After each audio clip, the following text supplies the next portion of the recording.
Good morning बच्चों। आज हम लोग त्रिकोणमिति में एक्सरसाइज 8.1 में चर्चा करेंगे।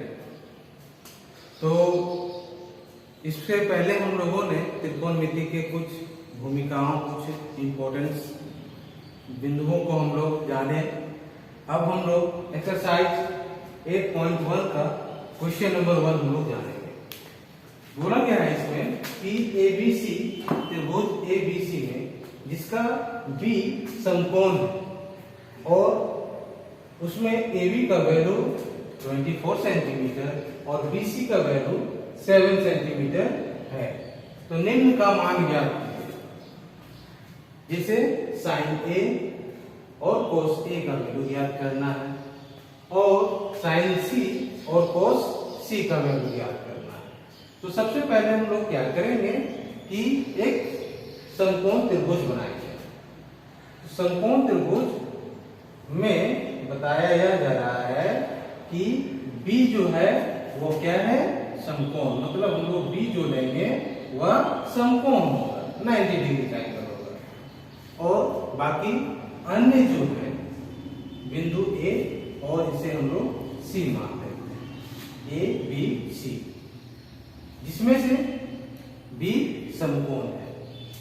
और बोला यह गया है प्रश्न में, जो है क्वेश्चन में दिया गया है कि ए बी का जो वैल्यू है वह 24 सेंटीमीटर है और बी सी का वैल्यू 7 सेंटीमीटर दिया गया है।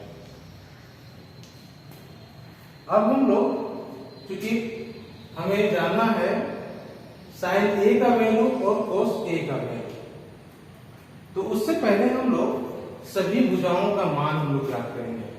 जिस प्रकार से ए बी का वैल्यू 24 सेंटीमीटर है और बी सी का वैल्यू 7 सेंटीमीटर है, तो तीसरा भुजा भी हम लोग उसका मान ज्ञात कर सकते हैं पाइथागोरस प्रमेय, जो कि हम लोग पिछले क्लास में इसके बारे में चर्चा किए हुए थे कि कर्ण बराबर रूट अंडर लंब स्क्वायर प्लस आधार स्क्वायर होता है।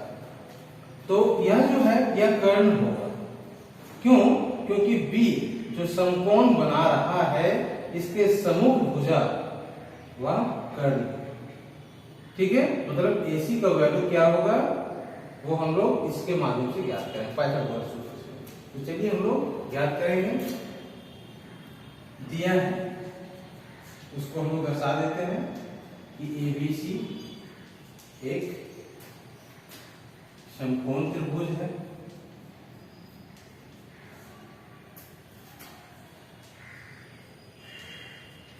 जिसमें AB का वैल्यू जो दिया गया है 24 सेंटीमीटर और BC का वैल्यू जो है वो 7 सेंटीमीटर है।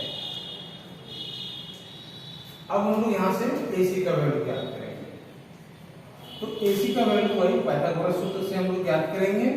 पाइथागोरस सूत्र में क्या है कि कर्ण बराबर लंब स्क्वायर रूट अंडर लंब स्क्वायर प्लस आधार स्क्वायर।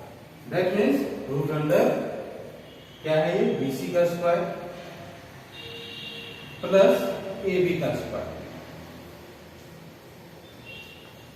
यहां पर जो दिया गया है BC का वैल्यू क्या है 7 का स्क्वायर और AB का वैल्यू है 24 का होल स्क्वायर। यहां से हम लोग ज्ञात करेंगे 7 का स्क्वायर 49 होगी और 24 का 576 हम लोग गुना करके भी देख सकते हैं। 24 into 24 576 प्राप्त होगी। अब दोनों को ऐड करेंगे। 9 6 15, 1 कैरी होगा 1 7 8 4 12 एंड 1 जो कैरी था वो 5 के साथ ऐड होगा। दैट मीन्स 625 ये हमें प्राप्त होगी 625। यह जो है इसका हम लोग वर्गमूल ज्ञात करेंगे, स्क्वायर रूट, तो हमें प्राप्त होगी 25। मतलब AC का वैल्यू क्या है 25 सेंटीमीटर। मतलब हम कर्ण भी कर सकते हैं, कर्ण का मान जो है वह क्या है 25 सेंटीमीटर। अब हम लोग प्रश्न में आते हैं। प्रश्न में कहा गया है कि हमें ज्ञात करना है साइन ए और कोस ए। इसमें दर्शाया जा रहा है मतलब जो थीटा का मान जो है, हम लोग जो कोण जो ले रहे हैं वो ए को दर्शा रहे हैं, ए को कोण ले रहे हैं। तो जब हम लोग ए को ले रहे हैं तो ए के अनुरूप हमें सारे भुजाओं का मान ज्ञात करना होगा। तो ए के अनुरूप क्या होगा कि जब हम लोग कोण ए ले रहे हैं तो ए का सम्मुख भुजा जिसे हम लोग बीसी कह रहे हैं या लंब में परिवर्तन हो गया है, और ए का संलग्न भुजा मतलब ए बी या जो है आधार हो जाएगा। और जब यह लंब है या आधार है तो यह निश्चित है कि यह कर्ण ही है। तो ये हम लोग किस पर डिटरमाइन किए? तो हम लोग कोण ए के अनुरूप हम लोगों ने लंब और आधार और कर्ण को क्लियर किए। वो निर्भर करता है कोण पर कि हम लोग किस कोण को ले रहे हैं। जैसे यहाँ पर सी दिया हुआ है तो सी को हम लोग फिर कोण मानेंगे, अब इसके अनुरूप हम लोग फिर लंब आधार और कर्ण को ज्ञात करेंगे। लेकिन जब यहाँ ए लिए हुए हैं तो इसके अनुरूप से हम लोग ज्ञात करेंगे। तो या लंब हो गया या हो गया आधार या कर्ण हुआ। तो हमें ज्ञात क्या करना है? तो ए का वैल्यू जो है sine A, sine A is equal to क्या होता है फॉर्मूला? लंब बटा कर्ण P बाई H। लंब क्या है? तो ए का सम्मुख भुजा दैट मीन्स BC, और कर्ण क्या है? AC। तो BC का वैल्यू हम लोगों ने क्या प्राप्त किया है? 7, और AC का वैल्यू है 25। तो यह साइन ए का वैल्यू क्या हो जाएगा? 7/25। उसी प्रकार से कोस ए ज्ञात करना। तो कोस ए का जो वैल्यू होगा वह होगा, कोस ए बराबर होता है आधार बटा कर्ण। आधार मतलब ए का संलग्न भुजा, ए का संलग्न भुजा क्या है? ए बी, और कर्ण क्या है? AC। तो यहां पर वो ए बी यहां किया जा रहा है, सॉरी, ठीक है। अब हम लोग यहां से ए बी का वैल्यू क्या ले रहे हैं? 24, एंड AC का वैल्यू क्या है? 25। मतलब इसमें कोस ए का वैल्यू 24/25 होगा। यह जो हुआ कोण ए को आधार ए के अनुरूप हम लोगों ने ज्ञात किया। अब उसी प्रकार से बी में आते हैं। तो जब प्रश्न क्वेश्चन बी में हम लोग जब आएंगे साइन सी और कोस सी का वैल्यू ज्ञात करना हो, तब उस समय हम लोग कोण जो ए को ना लेकर के सी को लेंगे। कोण जो हमारा जो होगा वह सी होगा। तो उसको आधार मानते हुए हम लोग ये जितना भी जो हम लोग माने लंब, आधार और कर्ण ये सभी चेंज हो जाएंगे, वैल्यू तो वही रहेगा, लेकिन इसका जो है सी के अनुरूप जब हम लोग चलेंगे तो सी का सम्मुख भुजा जो होगा, क्योंकि हम लोग सी को कोण मान रहे हैं, तो जब सी को कोण मान रहे हैं तो सी का सम्मुख भुजा क्या होगा? AB। मतलब यह जो है इसको अगर हम लोग कन्वर्ट करेंगे तो आकृति किस प्रकार से बनेगी कि इसका सम्मुख भुजा जो हो जाएगा वह लंब होगा, ठीक है, और संलग्न भुजा जो हो जाएगा वह हो जाएगा आधार BC हो जाएगा। इसी को हम लोग यहाँ पर आकृति के रूप में दर्शाते हैं। तो यहाँ इस प्रकार से आकृति बनेगा। ये सी को हम लोगों ने इधर कन्वर्ट कर दिया, बी यहीं पर है, और ए जो है हम लोगों ने यहाँ इसका वैल्यू भी हम लोग शो करते हैं। BC का वैल्यू जो है वो 7 सेंटीमीटर और AB का वैल्यू 24 सेंटीमीटर। इसको हम लोग रफली बना रहे हैं, ठीक है, क्योंकि इसी पर आधारित हम लोग को ज्ञात करना है, लेकिन सिर्फ समझने के लिए हम लोगों ने इसे क्लियर किया, ठीक है। तो यहां से अब देखिए कि इसके सामने का जो भुजा है वह लंब है, ठीक है। देखिए यह लंब हो गया और इसके जस्ट संलग्न भुजा जो है वह आधार है और यह कर्ण हो गया, ठीक है। मतलब 24 सेंटीमीटर यह जो है क्या हो गया, लंब हो गया। सी का समूह भुजा लंब हुआ और सी का संलग्न भुजा वह जो है BC 7 सेंटीमीटर, ठीक है। इसी आकृति को हम लोगों ने यहाँ पर दर्शाया। अब हम लोग यहां से ज्ञात करेंगे साइन सी बराबर, फिर हम लोग क्योंकि साइन का वैल्यू क्या होता है, लंब बटा कर्ण, तो इसमें क्या है कि लंब जो हमारा क्या हो जा रहा है, AB, और कर्ण क्या है, AC। AB का वैल्यू क्या है इसमें, AB का वैल्यू 24 और AC का वैल्यू 25। उसी प्रकार से cos C आधार बटा कर्ण,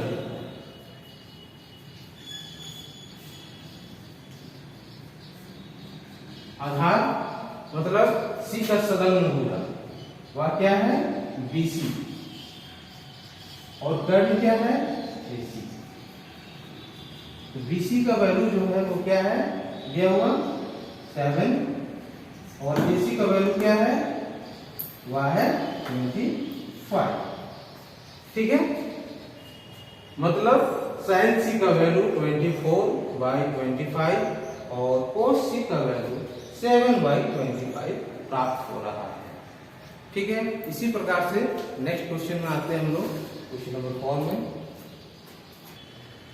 अब हम लोग प्रश्न संख्या 4 में हम लोग चर्चा करते हैं। क्वेश्चन नंबर 4 में दिया गया है कि यदि 15 cot A = A हो तो sin A और sec A का मान ज्ञात कीजिए। तो यहाँ पर जो दिया गया है वैल्यू वह क्या है, 15 cot A = A। तो उसी प्रकार से पहले हम दर्शाएंगे कि एक समकोण त्रिभुज को लेंगे,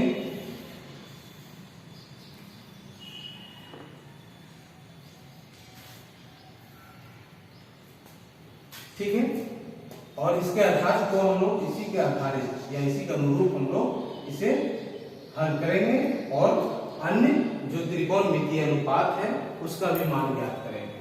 तो वहां दिया गया, सबसे पहले हम लोग मानते हैं ABC एक समकोण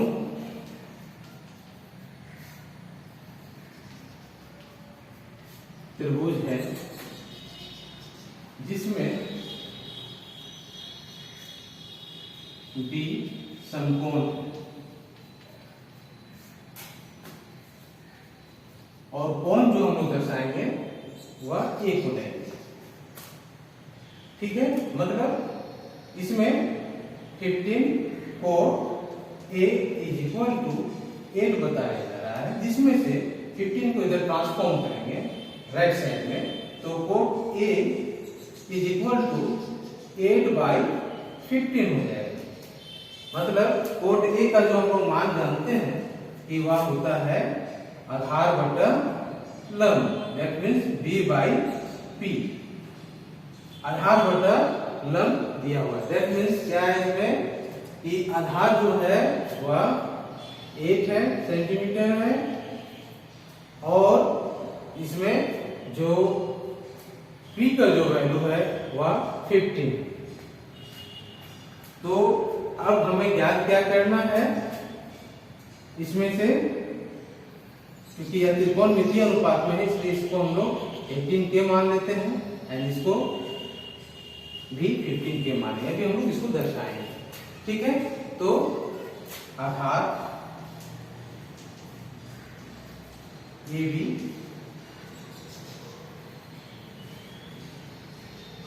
इज इक्वल टू 8K और लंब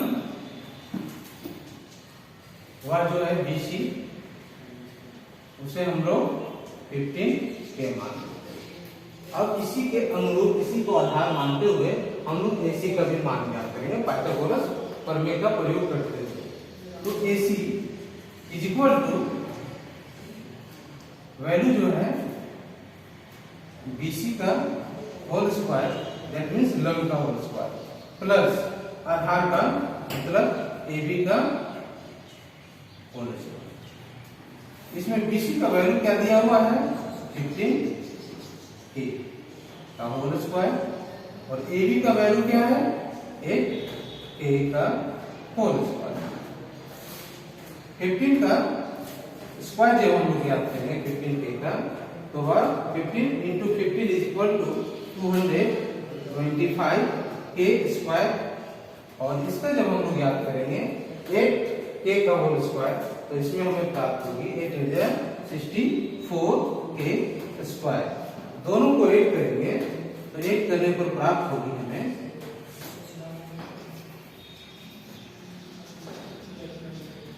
इसको दोनों को ऐड करेंगे तो 4, 5, 9 and 6 to 8 289K square. That means आगे हम लोग इसे ज्ञात करते हैं। इसका रूट हम लोग स्क्वायर रूट जब ज्ञात करेंगे तो हमें क्या प्राप्त होगी 17 के वैल्यू प्राप्त होगी। 17 into 17 289 दैट मीन्स 17 के हमें प्राप्त हो रहा है। AC का वैल्यू क्या हो जाएगा 17 के प्राप्त होगा। अब हम लोग त्रिकोणमितीय जो हमें ज्ञात करना है उसे हम लोग बताते हैं। तो हमें क्या ज्ञात करना है साइन A। तो साइन A बराबर क्या होता है लंब बटा कर्ण P/H। तो P का वैल्यू क्या है इसमें जब एक हम लोग ले रहे हैं तो A के अनुरूप इसके सम्मुख भुजा जो होगा वह लंब होगा और इसके संलग्न भुजा जो होगा वह आधार होगा। मतलब इसमें लंब जो है वह क्या है BC और कर्ण AC में प्राप्त। तो BC का वैल्यू क्या है 15K और AC का वैल्यू अभी हमें प्राप्त हुई 17K। K और K करेगा इसमें हमें प्राप्त क्या होगा 15/17। उसी प्रकार से sec A हम लोग प्राप्त करेंगे। sec A का वैल्यू क्या होता है तो cos A का यह ऑपोजिट। ठीक है तो cos A का वैल्यू जो हमें प्राप्त है वह क्या है आधार बटा कर्ण। तो इसका जस्ट ऑपोजिट होगा कर्ण बटा आधार।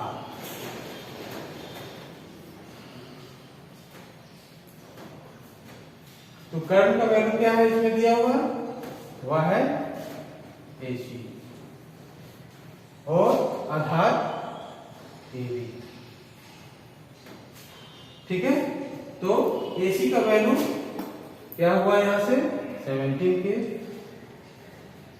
और AB का वैल्यू 8K। K और K कट करके फिर अलग होगी तो यहां हमें प्राप्त होगा 17/8। मतलब sin A का वैल्यू 15/17 और sec A का वैल्यू 17/8 हमें प्राप्त होगी। अब नेक्स्ट क्वेश्चन में होगा आपने अब हम लोग क्वेश्चन नंबर 6 में चर्चा करते हैं। बोला क्या है क्वेश्चन नंबर 6 में यदि A और B न्यूनकोण हो जहां cos A बराबर cos B हो तो दिखाइए कि कोण A और कोण B बराबर होंगे। तो उसी प्रकार से है एक सबसे पहले हम लोग एक समकोण त्रिभुज ड्रॉ करते हैं। ठीक है यहां पर दो कोण को दर्शाया जा रहा है। इसे हम लोग पहले A और इसे हम लोग बी मानते हैं और यह सी जो है सी समकोण होगा। ठीक है, अब हम लोग जब सी समकोण है तो यहाँ हम लोग जानते हैं यह जो कोण होगा वह कर्ण होगा, या अगर ये हम लोग ले तो ठीक है। तो यहाँ पर निर्भर हम पर इसमें क्या कर रहा है कि कोस ए और कोस बी पर निर्भर कर रहा है कि हमें दो ज्ञात करना है, कोस ए का और कोस बी का वैल्यू। दूसरी बात है कि सी समकोण है और ए और बी न्यून कोण है, वो तो संभवतः न्यून कोण ही होगी क्योंकि त्रिभुज के तीनों कोणों का योगफल 180 डिग्री होता है। यदि एक कोण समकोण है तो बाकी अन्य दो कोण जो होंगे वो न्यून कोण ही होंगे, ये तो हम लोग क्लियर है। लेकिन इस पर आधारित हम लोगों को क्या ज्ञात करना है, कोण ए और बी वो दोनों कोण जो होंगे वो बराबर होंगे, ये हम लोग को दर्शाना है। तो सबसे पहले जो दी गई है उसे हम लोग दर्शाते हैं, ए बी सी एक, इसमें हम लोग सी को समकोण ले रहे हैं इसलिए ए सी बी हम लोग लेते हैं। ठीक है, ए सी बी एक समकोण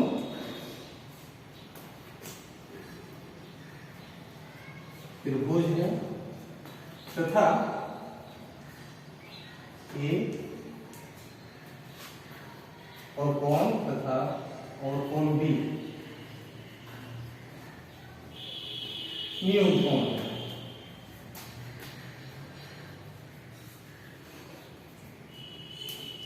अब हमें ज्ञात करना है कोस ए। कोस ए मतलब हुआ आधार बटा कर्ण, आधार बटा कर्ण मतलब जब ए हम लोग ले रहे हैं, मतलब यह जो है कोण ए को ले रहे हैं तो ए को जब हम लोग कोण लेने पर ए के समूह भुजा क्या हो जाएगा, या लंब हो जाएगा या आधार हो जाएगा और यह कर्ण है, क्योंकि ए का संलग्न भुजा आधार है और समूह भुजा लंब होता है और समकोण जो बन रहा है उसका समूह भुजा जो होगा वह कर्ण होगा। ये हम लोग बार बार एक ही चीज को चर्चा कर रहे हैं। तो आधार जो है वह क्या है, AC, ठीक है, और कर्ण जो हमें प्राप्त हो रही है वह हमें AB प्राप्त हो, ठीक है, मतलब आधार बटा कर्ण मतलब AC बाई AB, ये हमें कोस ए का वैल्यू प्राप्त हो। अब उसी प्रकार से हम लोग कोस बी का वैल्यू ज्ञात करेंगे। तो कोस बी का जब वैल्यू ज्ञात करेंगे तो उसमें यह जो हम लोग आधार लंब और कर्ण जो मान रहे हैं वह चेंज हो जाएगा। क्यों? क्योंकि उसमें हम लोग कोण ए को ना लेकर के बी को लेंगे।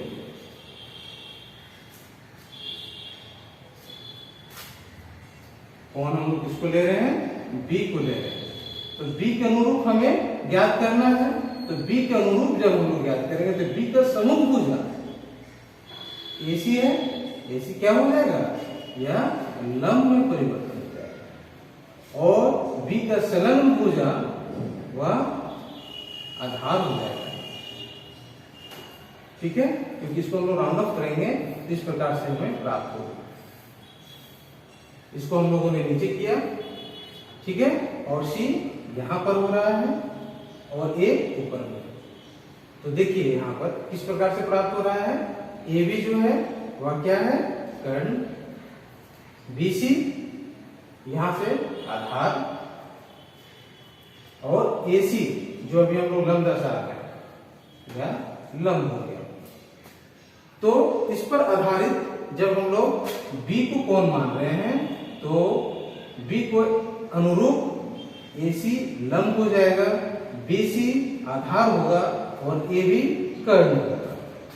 तो चलिए हम लोग कोस B का वैल्यू ज्ञात करेंगे।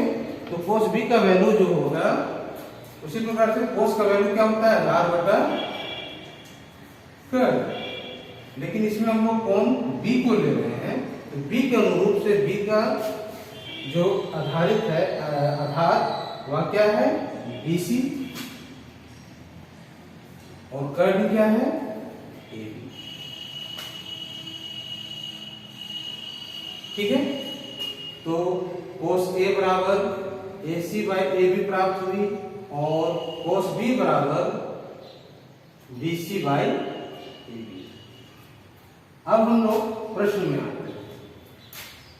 प्रश्न से यह बोला जा रहा है कि cos A का जो वैल्यू है वह cos B के वैल्यू के इक्वल है। That means cos A is equal to cos B। तो यह जो है यह दोनों जो बराबर है तो संभवतः निश्चित रूप से ये दोनों भी बराबर होंगे, क्योंकि यह बाएं पक्ष है LHS लेफ्ट हैंड साइड और यह दाएं पक्ष है, तो यह भी निश्चित रूप से बराबर होगा बाय यूक्लिड मेथड जो हम लोग 9th क्लास में भी पढ़ चुके हैं। तो यहाँ पर cos A का वैल्यू क्या है AC बाई AB और cos B का वैल्यू क्या हम लोग क्या किए BC बाई AB। ठीक है, तो यहां पर देख रहे हैं कि AB और AB इक्वल है, तो ये दोनों कट जाएंगे। यहां से बचेगा हमें क्या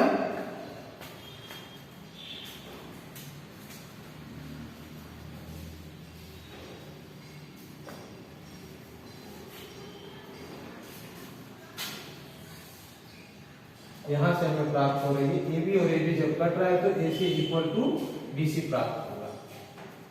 AC is equal to BC मतलब यहां देख रहे हैं AC का वैल्यू कहां है ये और BC का वैल्यू यह, मतलब यह दोनों जो वैल्यू है भुजाओं का या ये दोनों भुजाएं क्या होंगे बराबर होंगे।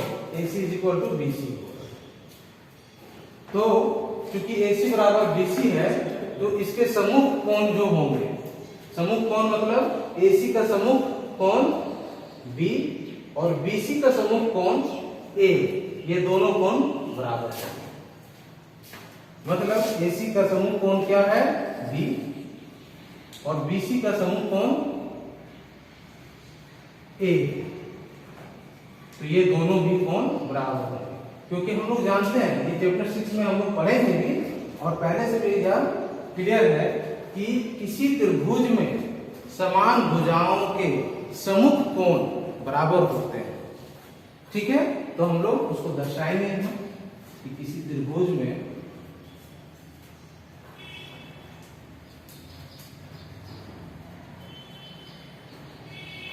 समान भुजा के सम्मुख कोण